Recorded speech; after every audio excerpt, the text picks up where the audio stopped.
목포 시내버스가 또다시 운행 중단 위기에 놓였습니다. 시내버스 업체 측은 누적 적자를 감당하기 어렵다며 7월부터 휴업에 들어가겠다는 입장입니다. 최근 한평군이 광주시 편입 문제에 대해 애매모호한 입장을 밝힌 가운데 전남도가 우려를 나타냈습니다. 전남도는 한평군이 광주시로 편입되면 인구 감소와 재정 여건 악화가 심화될 거란 입장입니다. 우주발사체 단졸 입장이 순천에 조성됩니다. 한화 에어로스페이스가 오는 2025년까지 500억 원을 투자해 단졸 입장을 설립할 계획입니다. 22대 총선을 1년 앞두고 선거구마다 출마 유력 후보자들이 거론되고 있습니다. 오늘은 여수 갑과 을 선거구 입지자를 살펴봤습니다.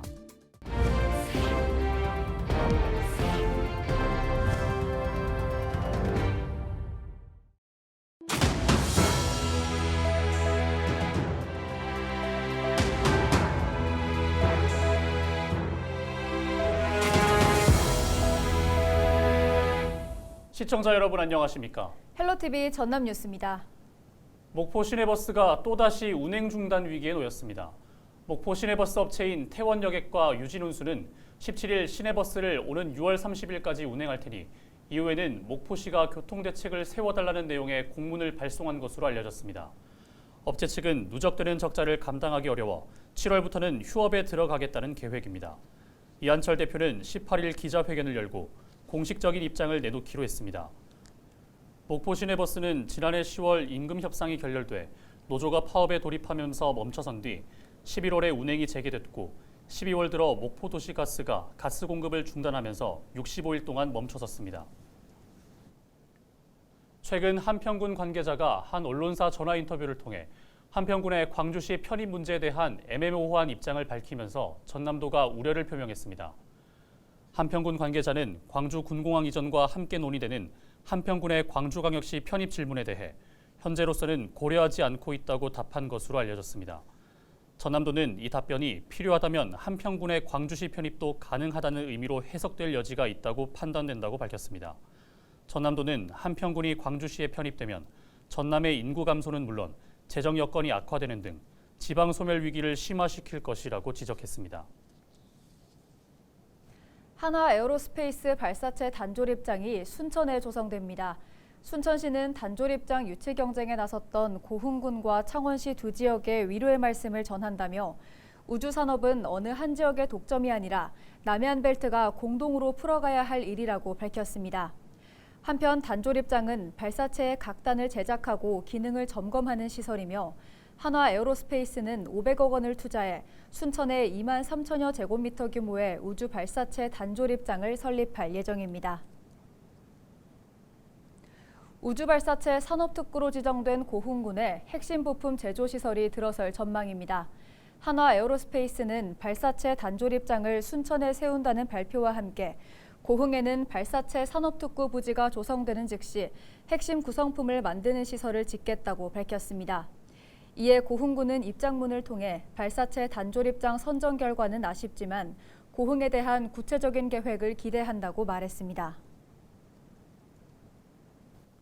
22대 국회의원 선거를 1년 앞두고 지역 곳곳에서는 여러 입지자들이 거론되고 있습니다. 여수 갑을 선거구에서는 11명의 입지자들이 물망에 오르고 있는데요. 보도에 송하영 기자입니다. 내년 4월 10일 치러질 22대 총선.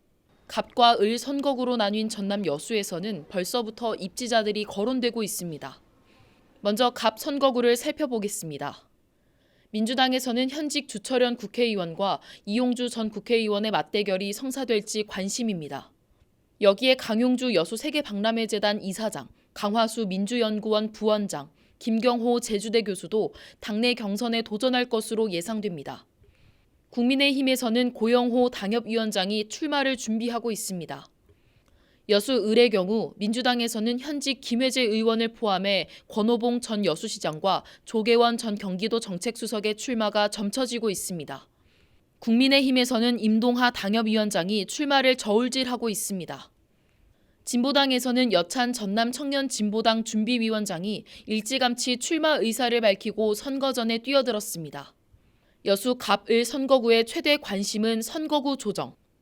올해 1월 기준 여수 갑 선거구의 인구수는 12만 5천여 명으로 하한 인구수의 9천여 명 부족합니다.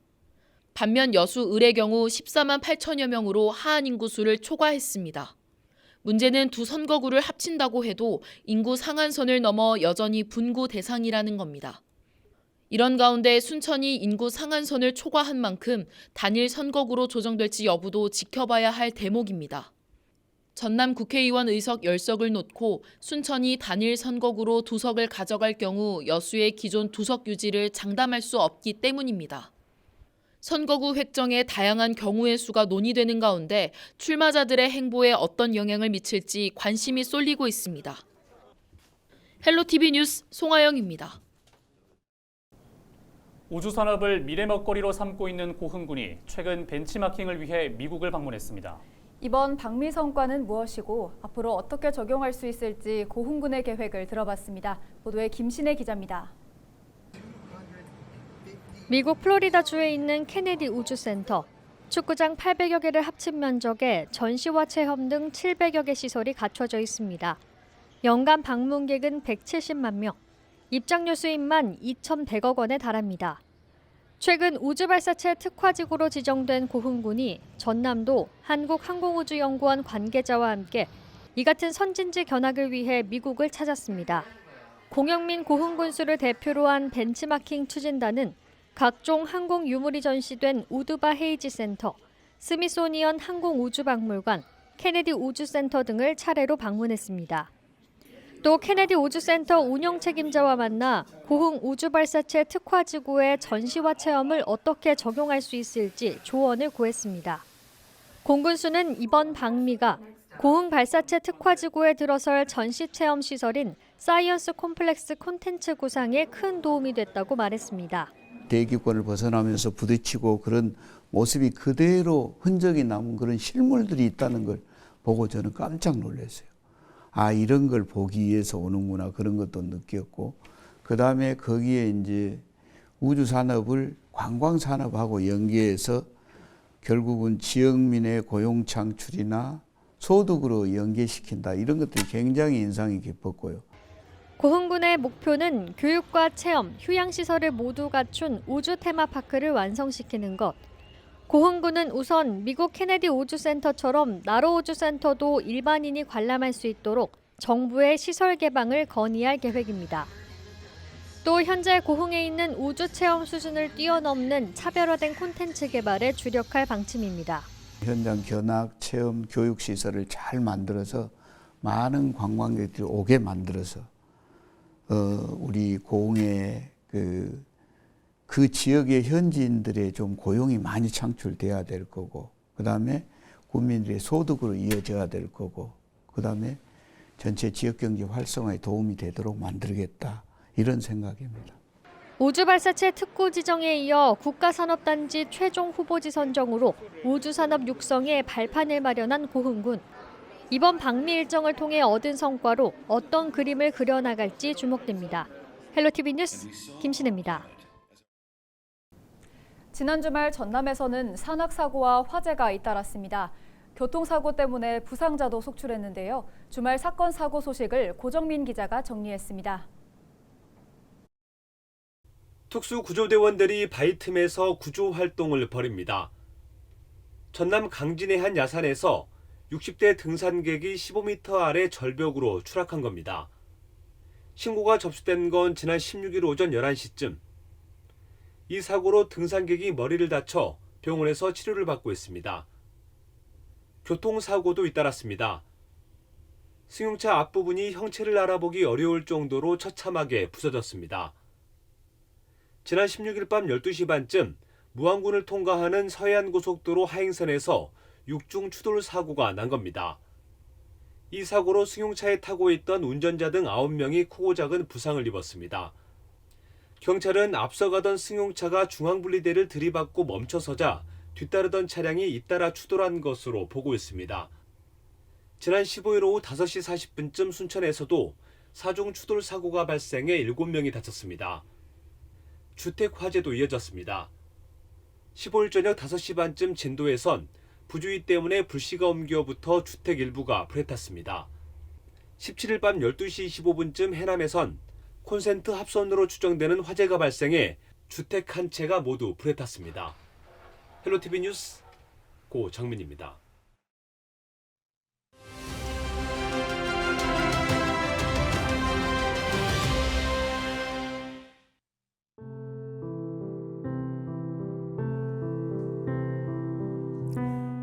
복차지계, 앞선 사람들의 잘못을 반복하지 않겠다는 뜻을 가진 고사성어입니다. 하지만 우리 사회는 여전히 어처구니 없는 인재를 반복하고 있습니다. 9년 전 세월호 참사 때가 그랬고 지난해 10월 서울 한복판에서도 참사가 잇따랐습니다. 이태원에서 헬로윈 행사에 참여했던 160여 명이 안타깝게 희생되는 일이 있었는데요. 다시는 실수를 반복하지 않겠다던 다짐을 무색하게 만든 참사였습니다. 앞선 참사에서 교훈을 얻지 못했던 탓일까요? 지금도 우리 사회 곳곳에는 안전 불감증이 만연합니다. 요즘 하루가 멀다 하고 전국 곳곳에서는 산불이 발생하고 있는데요. 주로 쓰레기나 부산물을 태우다가 산불로 번진 경우가 많았습니다. 진화헬기 대다수는 야간 투입이 불가능할 정도로 오래된 장비에 의존하고 있는 것 또한 현실입니다. 산불 전문 진화 인력도 전국적으로 보면 400여 명에 불과합니다. 끊임없이 반복되고 있는 각종 재난재해, 9년의 세월이 흐른 지금 세월호 참사가 주는 교훈만큼은 잊지 말아야겠습니다. 지금까지 데일리 브리핑이었습니다.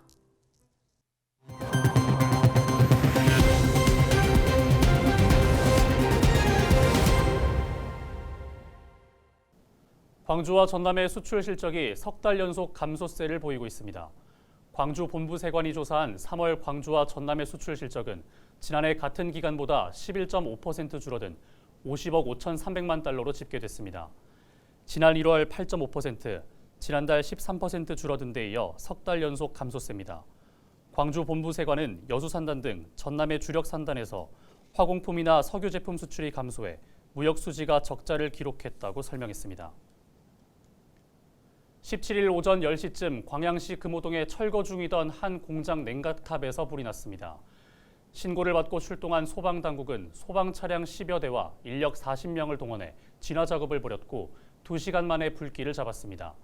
이 불로 인명피해는 없었으며 현장 근로자들은 대피한 것으로 확인됐습니다. 경찰과 소방당국은 잔불 정리가 마무리되는 대로 정확한 피해 규모와 원인을 조사할 방침입니다.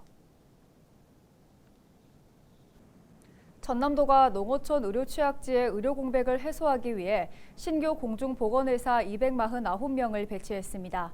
전남도는 236개 보건기관에 신규 공중보건의사를 포함해 의과, 치과, 환의과 등의 585명을 배치했다고 밝혔습니다. 공중보건의사 감소 원인은 의학전문대 도입에 따른 군필자와 여학생 비율 증가, 공중보건의 복무기간 36개월 장기에 따른 현역병 선호 분위기 등으로 꼽히고 있다고 설명했습니다. 전남도는 공중보건의사 감소대책 간담회를 통해 공보의 복무기간 단계적 단축과 섬지역 응급의료 배치 기준 변경, 진료실적 저조 보건지소 통합 운영 등 다양한 의견이 제시됐다고 전했습니다. 신안 섬마을에서 올해 첫 모내기가 시작됐습니다. 올해 신안군의 첫 모내기는 17일 자은면 장고리에서 시작됐고 지난해보다 3일 정도 앞선 것으로 나타났습니다. 신안군은 앞으로 가뭄 상황을 지켜보면서 모내기를 적기에 추진할 수 있도록 적극 지원하겠다고 밝혔습니다. 해남군이 1인 가구가 증가하고 있는 추세에 발맞춰 홀로 식사할 수 있는 음식점을 발굴하기로 결정하고 이른바 혼밥 당당 식당 21곳을 지정했습니다. 혼밥 당당 식당은 대흥사권 7곳, 우수영권 5곳, 땅끝권 2곳, 해남읍권 5곳, 옥천과 계곡은 각각 1곳씩 포함됐습니다. 해남군은 주요 관광지를 중심으로 나홀로 여행객을 위한 한상 차림 메뉴가 가능한 식당 위주로 선정했다고 밝혔습니다. 광양시가 2023년 시민과의 대화를 진행합니다.